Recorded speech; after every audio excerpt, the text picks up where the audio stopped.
2001 में गुजरात के कच्छ इलाके में भीषण भूकंप आया था।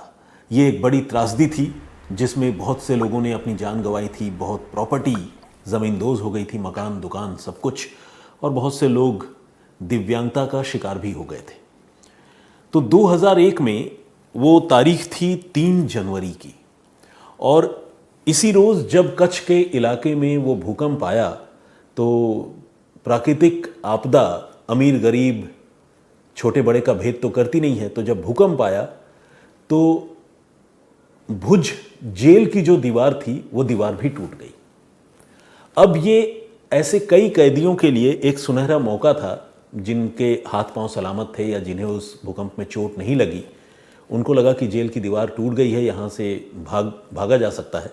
तो कई कैदियों ने भागने का रास्ता चुना, और इन्हीं में से एक कैदी ऐसा था जो आज से 23 साल पहले भुज जेल की दीवार जब टूटी तो उसका फ़ायदा उठाकर फरार हो गया। ये कोई मामूली कैदी नहीं था, इस पर 30 से ज़्यादा चोरी के मुकदमे थे, यानी वो एक हैबिचुअल क्रिमिनल था। हिस्ट्री शीट उसके नाम की बाकायदा खुली हुई थी क्योंकि ताबड़तोड़ चोरियां करता था। आप समझिए 30 से ज़्यादा मुकदमे अगर किसी आदमी पर हो और वो भी चोरी के, तो वो कितना शातिर चोर होगा और कितना ताबड़तोड़ मुकदमा पुलिस ने उसके खिलाफ दर्ज भी किया होगा। एक ख़ास कानून है गुजरात में जिसका नाम है पासा। जैसे मकोका है ना, Maharashtra organised crime control act, उसी तरह से पासा भी है। तो पासा के तहत इस मुलजिम के खिलाफ केस दर्ज था, और ये गुजरात पुलिस की रडार में रहने वाला एक मुलजिम था, एक चोर था, जिस पर पुलिस हमेशा निगरानी रखना चाहती थी क्योंकि जब भी ये जेल से बाहर निकलता था कोई ना कोई कांड ज़रूर करता था। इस आदमी की पहचान थी, इस मुलजिम की पहचान थी केदार उर्फ राज बारिक।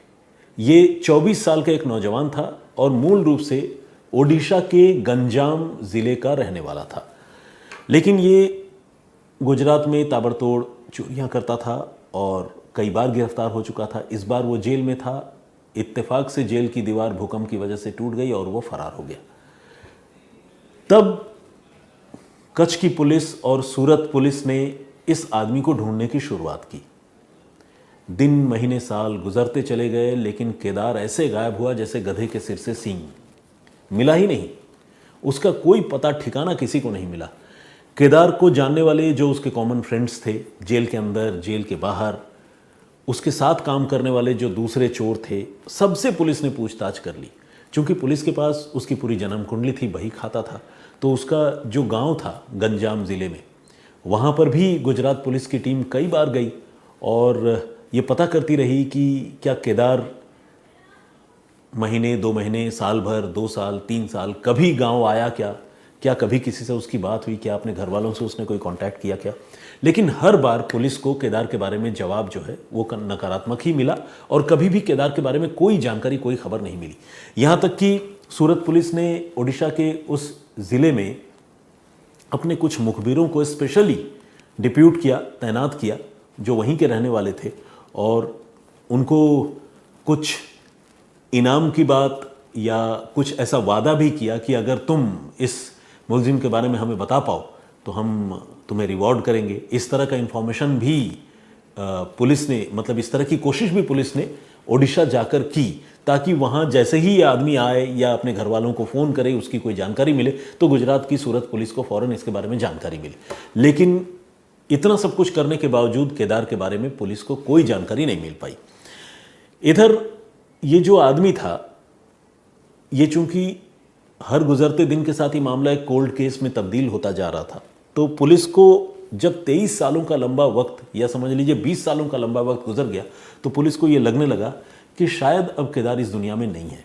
क्योंकि अगर वो जिंदा होता तो बाकी लोगों की छोड़िए, कम से कम अपने घर वालों से तो एक बार संपर्क करता। इंसान को ऐसी भी क्या आज़ादी की चाहत होगी जिसमें वो अपने नाते रिश्तेदारों से, अपने भाई बहन, मम्मी पापा, किसी से कभी मिलने की कोशिश ही न करे, और 20 सालों से ज़्यादा का वक्त, 2 दशक से ज़्यादा का वक्त गुजर जाए। ये बात बड़ी असंभव सी लगती थी। इसलिए पुलिस गुजरात की ये मानकर चलने लगी कि केदार अब इस दुनिया में नहीं है।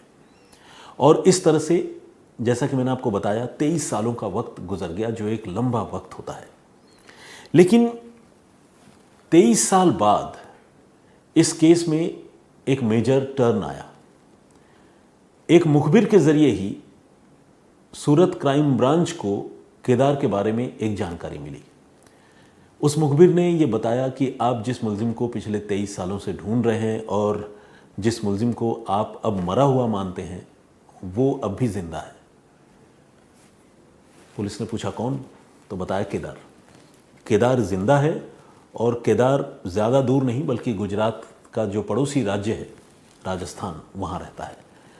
उस मुखबिर ने पुलिस को ये जानकारी दी कि बाड़मेर ज़िले में जो ऑयल रिफाइनरी है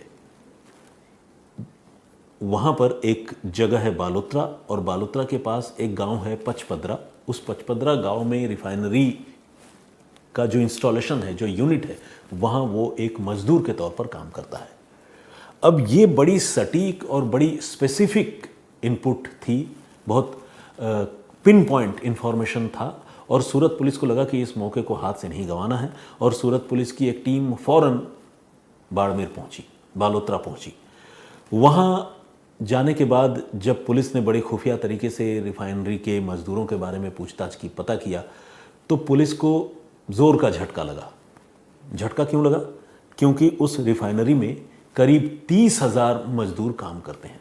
अब ये भी अपने आप में, कहते हैं ना, भूसे के ढेर से सुई ढूंढने वाली बात है। ये तो पता चल गया कि रिफाइनरी में वो काम करता है, लेकिन वो 30,000 मज़दूरों में उसे ढूंढेंगे कैसे, ये अपने आप में एक बड़ी चुनौती है। और ख़ासकर एक ऐसा आदमी जो जेल तोड़कर भाग गया और कभी उसके बाद गिरफ्तार नहीं हुआ, तो जाहिर है वो अपनी पुरानी आइडेंटिटी के साथ तो कम से कम नौकरी नहीं कर रहा होगा। तो पुलिस के लिए ये भी एक बहुत बड़ा चैलेंज था। साथ ही चैलेंज ये भी था कि 23 साल पहले जब वो जेल से फरार हुआ था, तब उसकी उम्र बमुश्किल 24 साल की थी, और आज की तारीख में वो एक 47 साल का आदमी था, एक मैच्योर्ड पर्सन था। 24 साल की उम्र नौजवान उम्र होती है, तो इतने दिनों में उसका हुलिया काफ़ी हद तक बदल गया होगा, और शरीर का जो अपीयरेंस है, जिसे ढांचा कहते हैं, वो भी काफ़ी चेंज हो गया होगा। तो पुलिस कैसे उसे आइडेंटिफाई करेगी, ये एक बहुत बड़ी चुनौती सूरत पुलिस के पास थी, क्राइम ब्रांच के पास थी। लेकिन क्राइम ब्रांच के पुलिस वाले जब इतनी दूर पहुंच गए थे तो उन्होंने हिम्मत नहीं हारी। उन्होंने रिफाइनरी के जो कॉन्ट्रैक्टर हैं, जो वहाँ के ऑफिसर्स हैं, उनसे बातचीत की, और कुछ एक पुलिसकर्मी मजदूर के तौर पर उस रिफाइनरी में नौकरी पा गए। नौकरी क्या पा गए, ये एक अरेंजमेंट पुलिस ने किया रिफाइनरी के ऑफिसर्स के साथ मिलकर कि उन्हें नौकरी कुछ दिनों के लिए दे दें, और वो नौकरी करते हुए मज़दूरों के बीच रहेंगे और इस मुलजिम के बारे में और ज़्यादा जानकारी जुटाने की कोशिश करेंगे। रिफाइनरी की जो अथॉरिटी है वो इस चीज़ के लिए राज़ी हो गई। पुलिस वाले थे, सरकारी काम के लिए आए थे, मना भी नहीं कर सकते थे, और कुछ एक पुलिस वालों को इस रिफाइनरी में नौकरी मिल गई। यानी मज़दूर के तौर पर वो रिफाइनरी में काम करने लगे, अंदर आने जाने लगे। बाकायदा जो जंप सूट वगैरह पहनकर वहाँ लोग काम करते हैं, उस तरह से मज़दूर बनकर, हेलमेट पहनकर, वो एक कामगार बनकर मज़दूरों के साथ घुल मिल गए। इसके बाद वो धीरे धीरे जानकारी जुटाते रहे, और वो जिस मिशन पर आए थे उस मिशन में जल्दी ही उन्हें कामयाबी मिली। 24 साल पहले जो नौजवान जेल से फरार हो चुका था, 47 साल की अब उसकी इस उम्र में वो पहले के मुकाबले कमज़ोर हो गया था, और उसके चेहरे पर कच्ची पक्की दाढ़ी थी। लेकिन जो पुरानी तस्वीर पुलिस के पास थी, उस तस्वीर में उसके जो फेशियल फीचर्स थे, उसके साथ इस आदमी का जो करंट अपीयरेंस था, यानी मौजूदा हुलिया था, उसकी कुछ बातें मेल खाती थी। पुलिस के पास वो पुरानी तस्वीर भी थी और नई तस्वीर भी। मैं कोशिश करूंगा कि ये कहानी जब आप लोग सुन रहे हों तो वो दोनों तस्वीरें आपके सामने हो, जिससे आप थोड़ा कंपेयर भी कर पाएँ और को रिलेट कर पाएँ। तो खैर, पुलिस की ये कोशिश रंग लाई, और फाइनली उस आदमी को पुलिस ने आइडेंटिफाई कर लिया, और इस तरह 23 सालों के बाद केदार उर्फ राज बारिक को सूरत की पुलिस गिरफ्तार करने में कामयाब हो गई। अब फिर से उसका नया ठिकाना जेल ही है, और सूरत जेल है। कहानी बस इतनी ही है, लेकिन इस पूरी कहानी को सुनने के बाद एक मेरी सोच है, एक पॉइंट ऑफ व्यू है जो मैं आपसे शेयर करना चाहता हूँ। अगर किसी इंसान को आज़ादी इतनी प्यारी है कि वो अपनी पहचान बदल कर सालों साल कोई और ज़िंदगी जी रहा है, और वो कोई बहुत बड़ी और कामयाब ज़िंदगी नहीं जी सकता, क्योंकि जब पहचान बदल कर जी रहा होता है तो दबक कुचला तरीके से ही जीना पड़ता है, वो चौड़े से नहीं रह सकता। कहने का मतलब, नाम बदल लेना पड़ेगा, घर वालों से बातचीत नहीं हो पाएगी। अब आप सोचिए कि अपने दोस्तों, नाते, रिश्तेदारों से, घर वालों से पिछले 23 सालों में इस आदमी ने एक बार भी बातचीत नहीं की। तो ऐसी आज़ादी का क्या फ़ायदा जब वो अपने लोगों से मिल ना सके, खुलकर एक ज़िंदगी जी ना सके। अगर आज़ादी इतनी ही प्यारी है तो अपराध का रास्ता नहीं चुनना चाहिए। मेरे हिसाब से ये अपने आप में एक सबक है उन लोगों के लिए जो कभी भी भावावेश में आकर या गुस्से में आकर कोई अपराध करने के बारे में सोचते हैं या सोचते हैं कि उसे सबक सिखाऊंगा, कानून हाथ में लेने के बारे में सोचते हैं। आज़ादी बड़ी नायाब चीज़ है और इसके साथ किसी दूसरी चीज़ की तुलना नहीं हो सकती। इंसान आज़ादी के लिए मर मिटता है, जान दे देता है। तो ऐसी आज़ादी छिन जाए, ऐसा काम क्यों करना। इस आदमी के बारे में सोचकर मुझे अफसोस भी हो रहा है। 23 साल बाद पकड़े गए।